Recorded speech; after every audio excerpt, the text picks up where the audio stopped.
This is Order Flow Trading Course Lesson 12, Order Flow Support and Resistance Levels. My name is Michael Baltos. I'm the founder of OrderFlows.com. Before we get started, I need to read through a brief disclaimer. This presentation is for educational and informational purposes only and should not be considered a solicitation to buy or sell a futures contract or make any other type of investment decision. Futures trading contains substantial risk and is not for every investor. An investor could potentially lose all or more than the initial investment. Risk capital is money that can be lost without jeopardizing one's financial security or lifestyle. Only risk capital should be used for trading, and only those with sufficient risk capital should consider trading. Past performance is not necessarily indicative of future results. CFTC Rules 4.41. Hypothetical or simulated performance results have certain limitations. Unlike an actual performance record, simulated results do not represent actual trading. Also, since the trades have not been executed, the results may have under or overcompensated for the impact, if any, of certain market factors such as lack of liquidity. Simulated trading programs in general are also subject to the fact that they are designed with the benefit of hindsight. No representation is being made that any account will or is likely to achieve profit or losses similar to those shown. Okay, let's get started. Order flow support and resistance levels. Most traders do not know how to determine support and resistance levels. They use a high or low that has been touched a couple of times and think that is support and resistance. If that is the case, the market will never trend. It'll just trade from highs to lows and stuck in a range. So, here's a chart. Here's a 5-minute mini chart. And, the first thing people are going to look at is, they're going to look more towards the left and determine where support and resistance level is towards the right. So, they'll see, the first thing they'll look at is, the highs and lows, and sort of determine, say, okay, this high here at 1884 is going to be my resistance level. This low here is going to be my support level. Okay, we never came back down here, so they're going to look here. Okay, well, we touched this level a few times, 1878, that's going to be my new support level. They'll still take this as the resistance level up here, and then when we start coming up here, spending some time here, they'll think, oh, you see, this is resistance. Well, we just spiked up there. Is that really a level or not?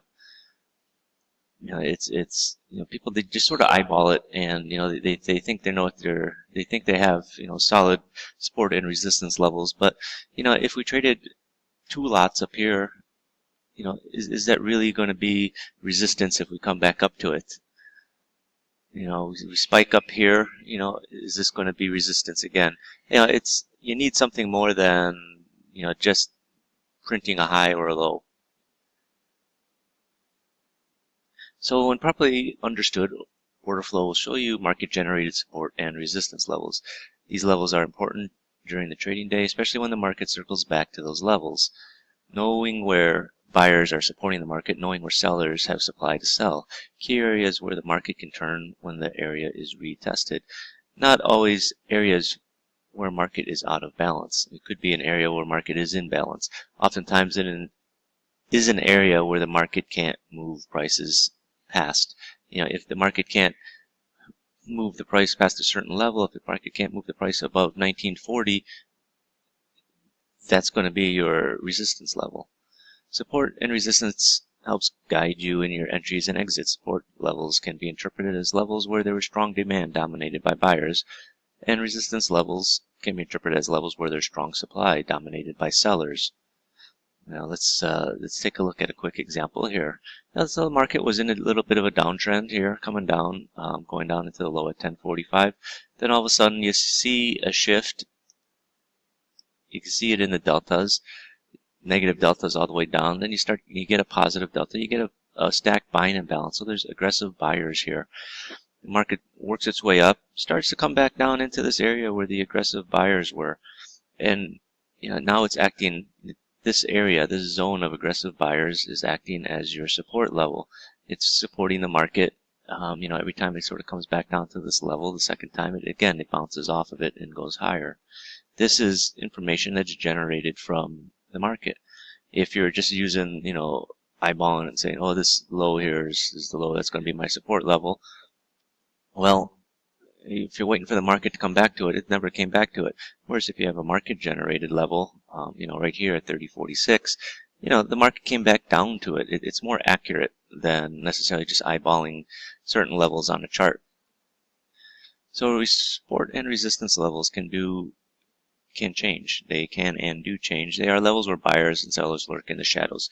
They're not always going to appear there. The market has to start trading to lure people out. Like, people say the, price is an advertising mechanism. So once price starts trading at a certain level, people come out to defend that area or not defend that area. So when a market is trending and gets to a support or resistance level, it'll work its way to the next support resistance level. Now, there are two schools of thought in regards to support levels. Areas where buyers step in and become aggressive, or an area where buyers are already waiting and absorb all the selling. Both are correct. There's no one exact way of picking a support and resistance levels. There's a lot of different factors that go into support and resistance levels. And as far as resistance levels goes, it's an area where sellers step in and become aggressive, or an area where sellers are already waiting and absorb all the buying. Again, both are correct. These are areas where people are, they have supply to sell, and they're going to cap any market that's rallying with their supply. So here's an example of of the first case where support levels where buyers step in, become aggressive. And, I said we're hanging around here near our low, and you're seeing aggressive buying. Market comes back in. You see more aggressive buying, more aggressive buying. This is your market-generated support level. I mean, it's easy when you have software that will draw zones out based on what's happening in the order flow. So, like in this case, you're seeing the stacked imbalances is causing the support. Now, a key thing to remember, it's called support and resistance level, not support and resistance price.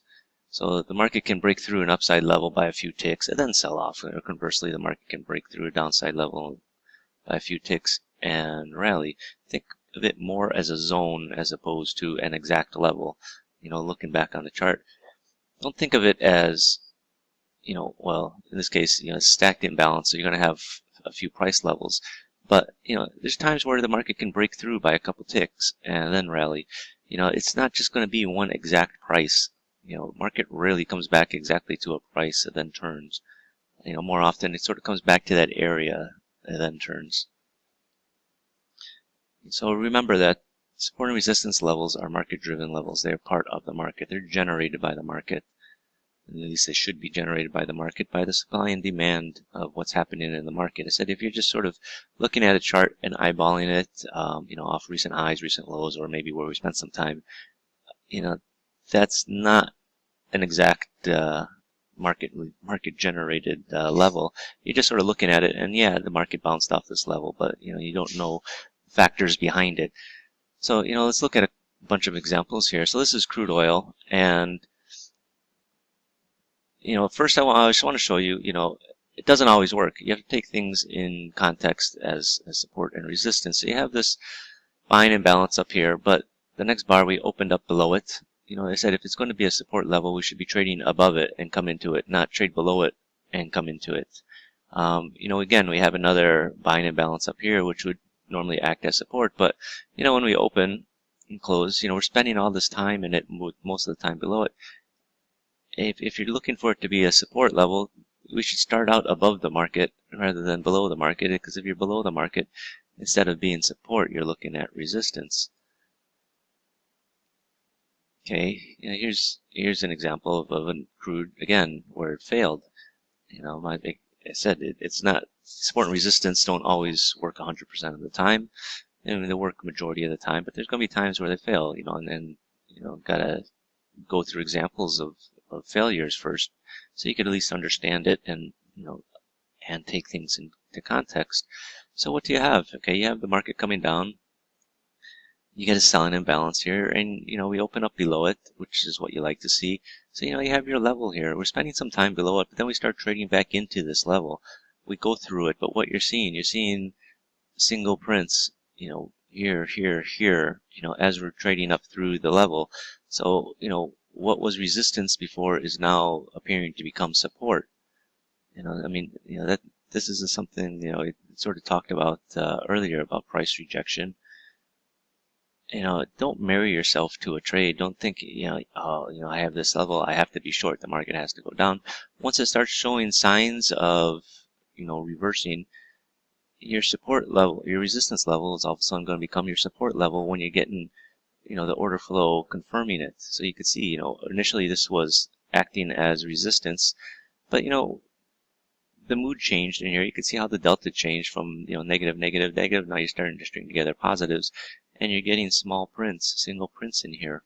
So, the market's looking to rally, and this level, which was your resistance, is now your support.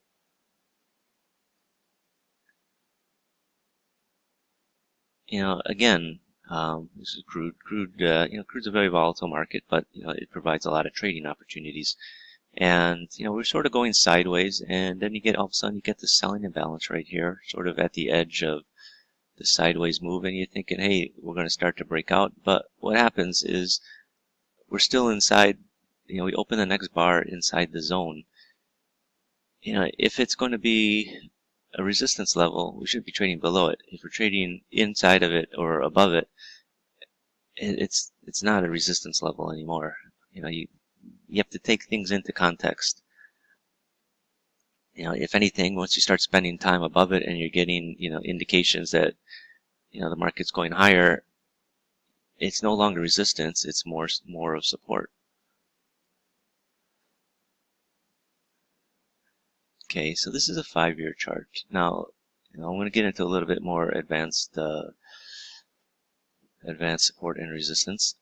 Now, what I'm going to talk about is, point of control.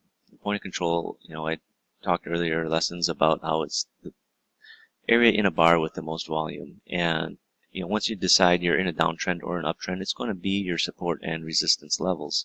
So if you're in a downtrend, your point of control is going to be your resistance. And if you're in an uptrend, it's going to be your support. So what do you have here? You're working your way down. Point of control is right here. We traded back up towards it, came off. Point of control right here, traded up to it, came off. Now here's where you have the change. I think it's fairly obvious. You can sort of see it with the price rejections here, the small prints. And, so you say you're not yet convinced that this is a low. Once you start getting up in here, I think it's more obvious. But, first off, the point of control is right here. We came down within a tick of it. Point of control is right here. We came right down to the tick. Point of control is here. We came down within 2 ticks. Point of control is here. We came down within a tick. And then the market closed for the day. But this is market generated information, and it's information you can only get with a volume footprint chart. You're not going to get it on a bar chart. You're not going to get it in a candlestick chart. Oftentimes you just look at a chart and you wonder why the price retraces back down to a certain area in the previous bar and then reacts. You can see why here. It's the point of control. Again, on a downtrend, it's acting as your resistance. We came up within 2 ticks, came up with 1 tick, within 1 tick, within 1 tick. Again, in an uptrend, this is soy meal. People ask, what can I trade? People say, hey, I trade this kind of illiquid market. And soy meal isn't something that a lot of people trade. People are more interested in trading crude oil or mini S&Ps, but soybean oil, it's a product of the soybeans. You crush the soybeans, you get soybean oil, soybean meal, and this is soybean meal. It's a very nice contract, and a lot of commodities are based on supply and demand and hold the order flow theories the same way. So, you're assuming this is your bottom, that you're going to start moving away. So you'll look at the point of controls as being your support. So you got point of control here, came down within 2 ticks, came down again within 2 ticks, within 2 ticks, within 1 tick, within 2 ticks, as the market's moving away. Again, soy meal, same thing. If you're taking this as the beginning of your downtrend, right, you have your divergence, you got your point of control right here, you have your ratio. So, if you're not yet convinced that the move is happening here, you're convinced here. So, the point of control is right here. You got 2 side by side. Yeah, you break through it by a couple ticks. That's fine. It's not exact level sometimes. Sometimes it does overshoot it. Now here's your new level. Came up within 3 ticks. Here's your new level. Came up within a tick.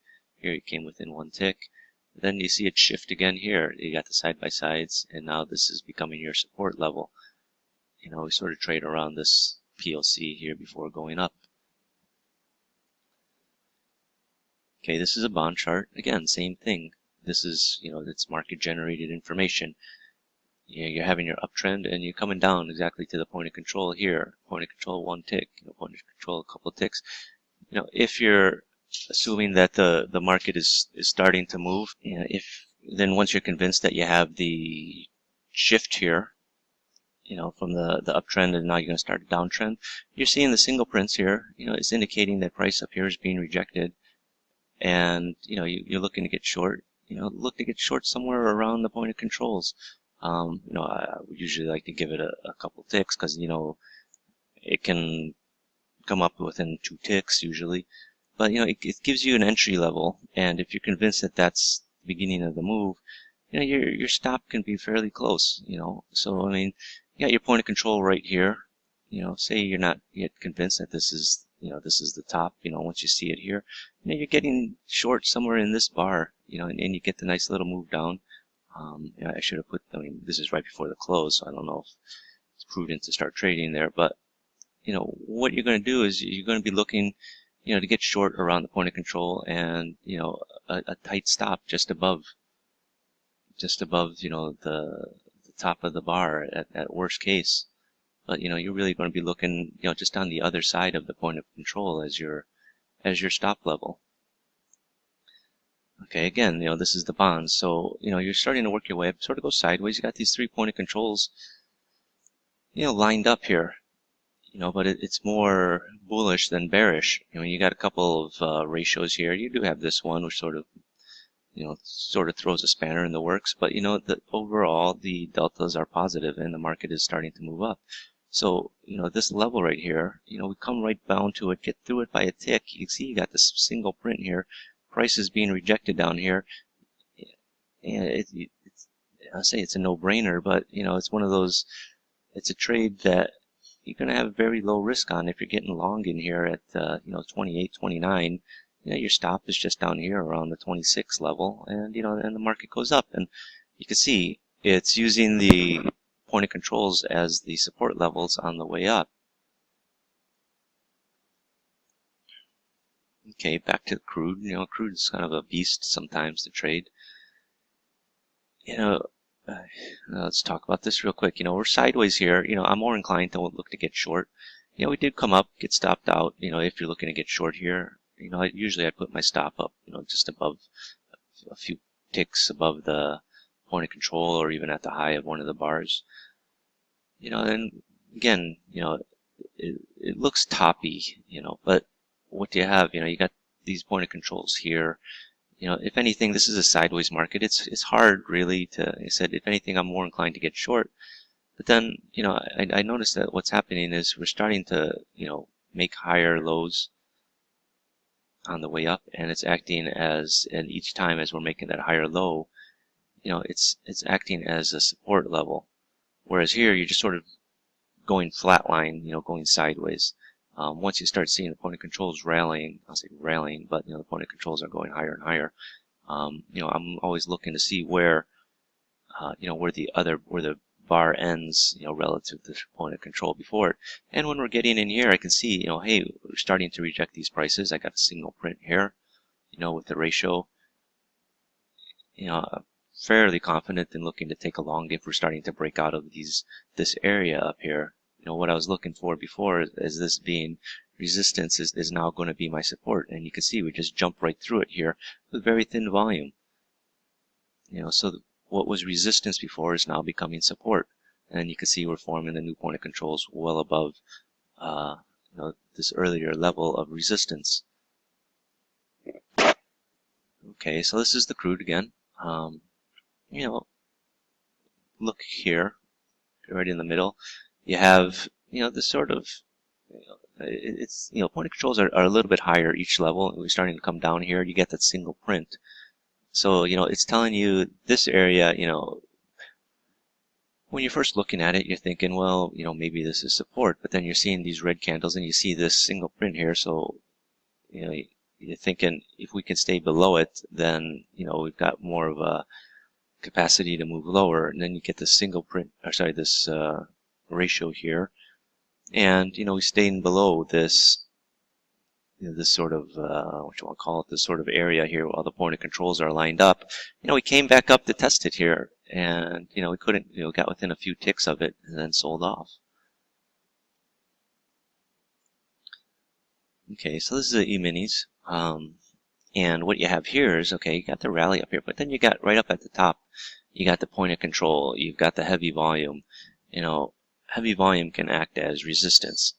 If you're looking at a bar chart, you're not necessarily going to know that there's heavy volume up here. When you're looking at a volume footprint chart, you can see that and be fairly confident that the market is going to sell off, especially after you follow up with a single print here. Again, E-minis. And what do you have? You've got, you got point of control side by side, side by side. Really what you're starting to look for is you want to look for when the market is going to start moving away. Even though it's side by side, it still has negative deltas. You want to see the positive deltas start to build up. Like I said, if you're going to start to move away from a low, you're going to need to have positive deltas confirm it. And you're seeing here, you got the positive delta here, here, here. So, once you're starting in this bar and you get through these areas here, you're going to be looking at, this area here where you want to be, if you're not already long, you should be considering getting long. And, you can tell by the point of controls, we're coming down to the levels acting as support already on your move up. So, the latest to be in the move is sort of, in here or in here, and you can get a few points out of it. Okay, again, this is the E-mini chart, and we have a heavy volume up here. The first time we came up to the high, you have a divergence. You got through the high, but then there's heavy volume stopping it. This is going to be your area of resistance. You got the point of control in this first bar where you have the divergence. When you took out the high, you got the point of control right at the next level, next price level, and you have this heavy volume up here. So you could be, like I say, support and resistance, it's an area, it's a price area, not necessarily one particular price. You can, if you want to, you can go down and try and finesse it to an exact price level, but, most often or not, it's going to be an area, a price area, not necessarily an individual price level.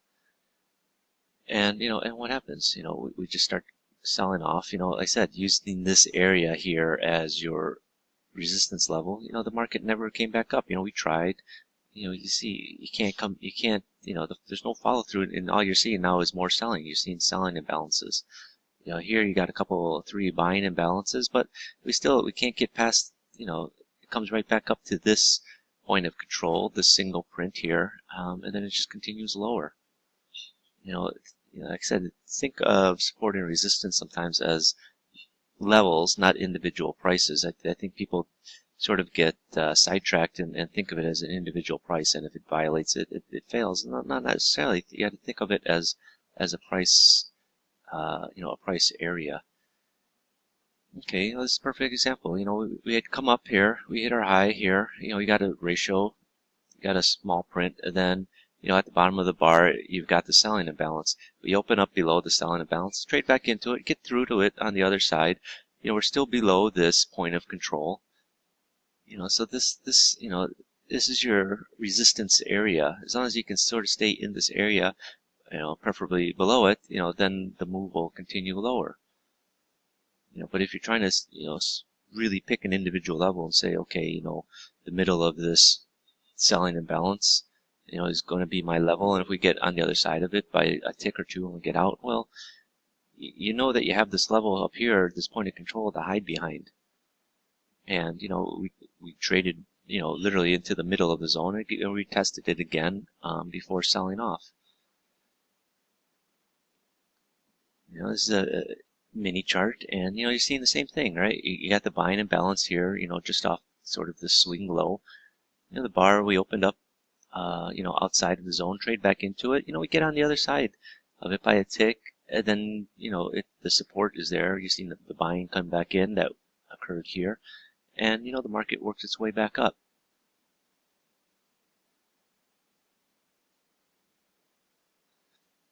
Okay, this is the E-mini. This one's a little bit more trickier, but just at a glance, what are you seeing? What stands out? Look at it from this bar to the left. The result is on the right side of the chart. But when you have these point of controls at the same level, you have a ratio up here.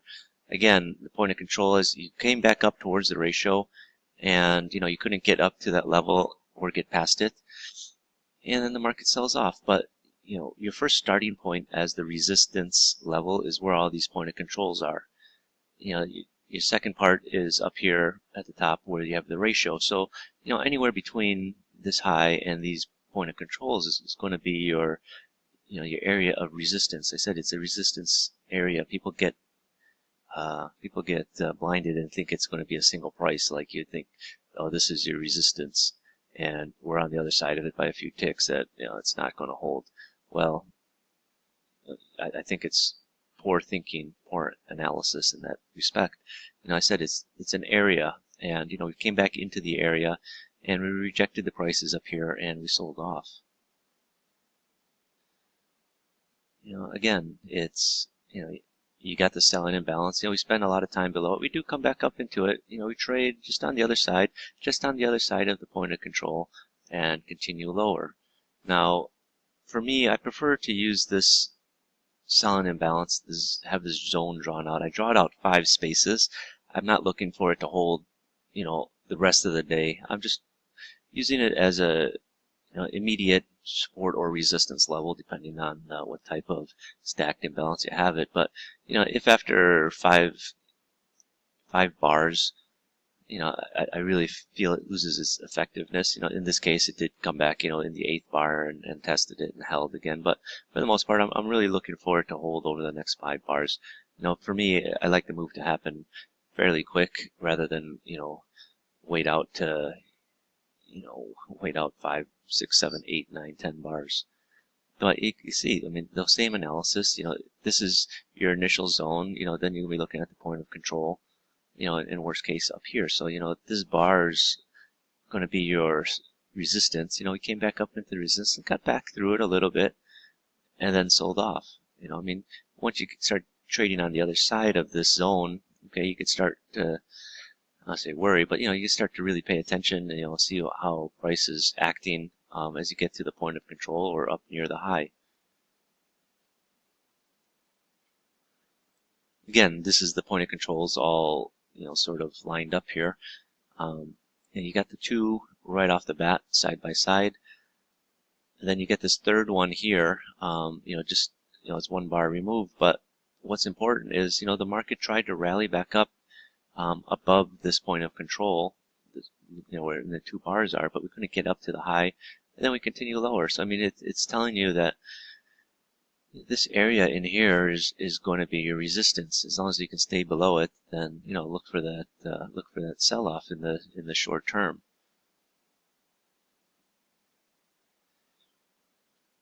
Again, in the sort of the opposite direction, you've got first you're seeing these 2 point of controls here. The market is working its way up. Then you get a red, followed by a green, followed by another green, but still sort of in that area. Then a red and a green. But what's important is you're seeing, initially you're seeing these 2 point of controls at the same level. You do have 2 here, same, roughly the same level. But then, when you form this other bar here where you got 3 in a row, then 4 in a row, but then what you have here is a ratio, a small print ratio is telling you prices below are being rejected. At first you may think, well, I'm inclined to think, it's going to be support because the market is rallying. But, honestly, when you're going sideways, you don't know for sure if it's going to be support or resistance. The market, worked its way up. You like to think it's going to be, pausing and then be a support level, but you don't know. It could very well, turn into a resistance level if the market starts to sell off. You do have a couple of red bars here. Honestly, looking from this bar at 846 to the left, it's hard to tell if it's going to be support or resistance. You want to see the sign, as the market, if it's going to move in which direction. And you see, the first sign here, you see the small print ratio of 59. which is indicating prices down here are being rejected and the market starts to move up. And, so even if you're not looking to get long in this bar, when you have this bar, the next bar at 850, we've broken out of this area. Point of control is much higher. But you're going to be looking now as this point of control here at 1903 as your support area, and if you could be getting along somewhere in there. It didn't pull back as much as you'd like, only got down to 1904, but it continued higher. Okay, this is a 15-minute chart, and 15-minute charts are time-based charts, and usually I look at range charts, but I threw this up here because it's it's one of those things. It's important to note. The same. You look, whether you trade a time-based chart or a range-based chart, you still want to analyze the same things. So the market is working its way down, and then all of a sudden you get this 15-minute chart, right? So you got 4 point of controls right at the same level. Okay, and that's an hour of trading, and the point of control is right at the same level. So I'm inclined to be bearish the market at this point. And use this as my resistance level. And what happens in the next 2 bars over the next 30 minutes? We trade up here and come off. And you're talking 1893 to 1888. That's a 5-point move. That's giving you some solid trading opportunities there. Now, what happens over the next 45 minutes? You get basically 3 point of controls around the same levels. I mean, they're different by a tick at each level. If you average it, it'll be this level, and I don't necessarily like to average, more of a visual average. And what happens is we're staying above this area. So, it's telling you this is your new support area. Because, it would be resistance, I think, if we were trading, below it, trading below 1888 or something. But, the fact is, this bar turned around. This is going to be my next support level, and what was resistance before turns into your support level. Here at 1893, what happens? You get these bars, we trade down to, 1893, 1892, even here, 1893 and a half. So this is a perfect example of, what was initially resistance, later becomes support. And, what's important is when you're breaking these these resistance levels, how it turns into support.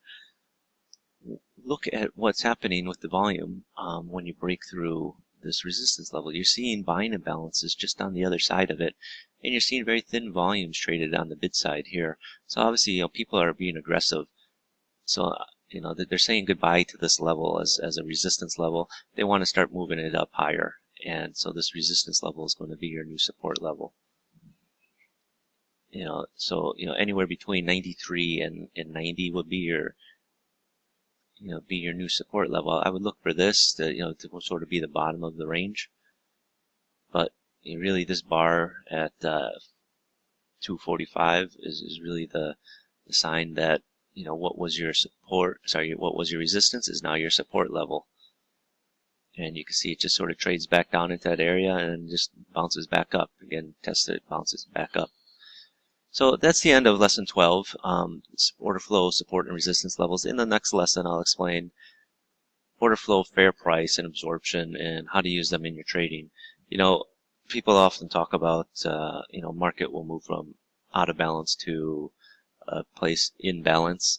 So, knowing where the fair price for the market is, where things should be trading, and how to tell when the market is in balance is important to know how to trade around. So thank you. That's the end of lesson 12.